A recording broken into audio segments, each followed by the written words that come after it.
Hey guys, BadInfos here with a top 5 video. Here I'll show you my picks for the best games of 2014. This year was not only great for gaming, but was awesome for me because I had a lot of free time on my hands. In 2014 I played more games than ever, got into new franchises and discovered some amazing titles. After a lot of thinking, these are in my opinion the 5 best games released in the year 2014. Deep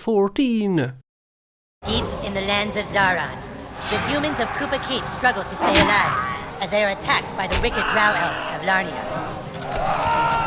Darkness falls as the humans beg their king to save them, a noble king known only as the Grand Wizard. South Park: The Stick of Truth. Before 2014 I did not care about South Park. It was just another ugly and meaningless TV show that lots of people like. After The Stick of Truth released, it got so much praise that I had to try it out. Since I had no idea what the show was about and knew none of the characters, what I did was I watched every single episode of the show up to that point. Yeah, a whole 17 season show! It took me a year to watch them all, but I'm glad I did, because now it's one of my favorite TV shows of all time. That's dedication right there. The things I do for my games are unheard of sometimes. Speaking of games, I guess I should mention something about it. It's a recreation of the show in game form. All the characters and their voice actors are here. And by recreation, I really do mean that. It's exactly how you would want the game to be. No difference in the animations, the crude humor is still there, the story is stupid in the best possible sense. This Stick of Truth may be the funniest and most inappropriate game I have ever played. The combat is a bit weak, but I have no problem recommending it to any and all South Park fans out there.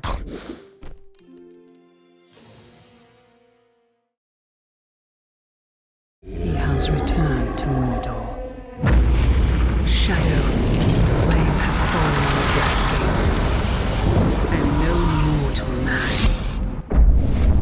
can stand in its path. Middle-earth: Shadow of Mordor. Lord of the Rings for the longest time has been one of my favorite movie franchises of all time. Seeing it in game of such great quality was a breath of fresh air. Shadow of Mordor borrows greatly off of franchises such as Assassin's Creed and Batman Arkham. They are known for their amazing parkour and great combat styles respectively. Well, before Shadow of Mordor I had not played a single AC or Arkham game. Imagine my surprise of the mechanics that this game provided.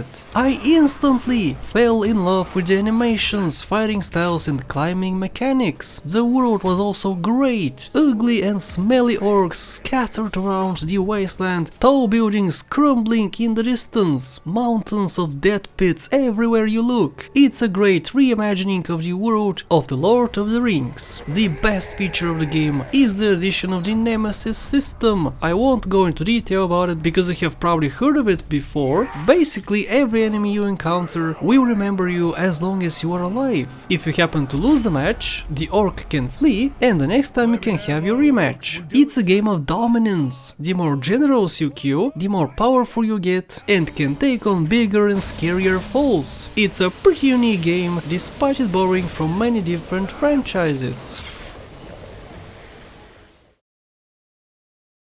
It's the break of dawn. July 16, 1946. Everything has gone to shit. The Nazi war machine is advancing at an astonishing rate. Wolfenstein The New Order. At its core is just another FPS. You get yourself a weapon, walk around, when you see an enemy you kill it and you proceed on your research for more. Well, this game is different. Before The New Order I had never been a fan of the series. I played some of the previous ones, but they did nothing to me. When this game released, it all changed. This is something else. You can dual wield some bizarre weapons such as 2 big ass shotguns. Weapons which many games don't allow you to dual wield because my immersion. Not enough for ya? Well, how about the introduction of a whole new health system? Many modern shooters have regenerating health, where if you're too hurt, your screen screen turns red and you have to hide around the corner for your health to recover. Well, here it's different. You pick it up from the ground, and the more you pick up, the more overcharged you get. After a while, your health slowly decays, forcing you to constantly jump into dangerous battles, which with other games you would want to avoid. The action is constant and there's barely any downtime. The only time that happens is while watching cutscenes, and guys, there's a lot of them. That's not a bad thing though, they are very well crafted and show off some amazing locations. The New Order is a must play for anyone tired of the modern military FPS genre. There's one thing this city's taught me. You can put a price on anything. Secrets, reputations, a life. Thief! Hey, what's this? A stealth game? Oh wait, a stealth game where there's barely any combat? A dark game where you're constantly in the hiding, stealing, looting people, getting into buildings you're not supposed to? A game where weapons are discouraged and when using them your life only becomes harder? Is this game made for me or what? I'm a sucker for stealth games, guys. I mean, I played through the original Crysis on Delta difficulty 2 times with nothing but the cloak ability. I love such games, but this one seems unique. Like I mentioned, it's very dark in nature. You and everyone around you is mysterious. It's also pretty scary at times. In fact, this game contains one of my most memorable and fondest scary moments in my life. There's one particular level which immersed me like no other. Much like a Metro game, it was spooky, dark and mysterious. Well, that scared the crap out of me and I wasn't able to function for an hour. This is the first Thief game I have ever played, and by the looks of it, the fans of the original Thief games were not really impressed with this one. While not being able to compare it, I can safely say that this is the best stealth game ever made and truly a masterpiece of the genre.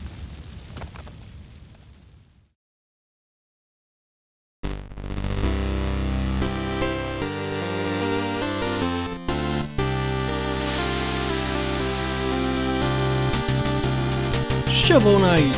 From scary and action-packed shooters we go to a seemingly low-effort, ugly and old game. It really does look like it belongs in the top 5 list of 1998. Well, it really is released in 2014, trust me.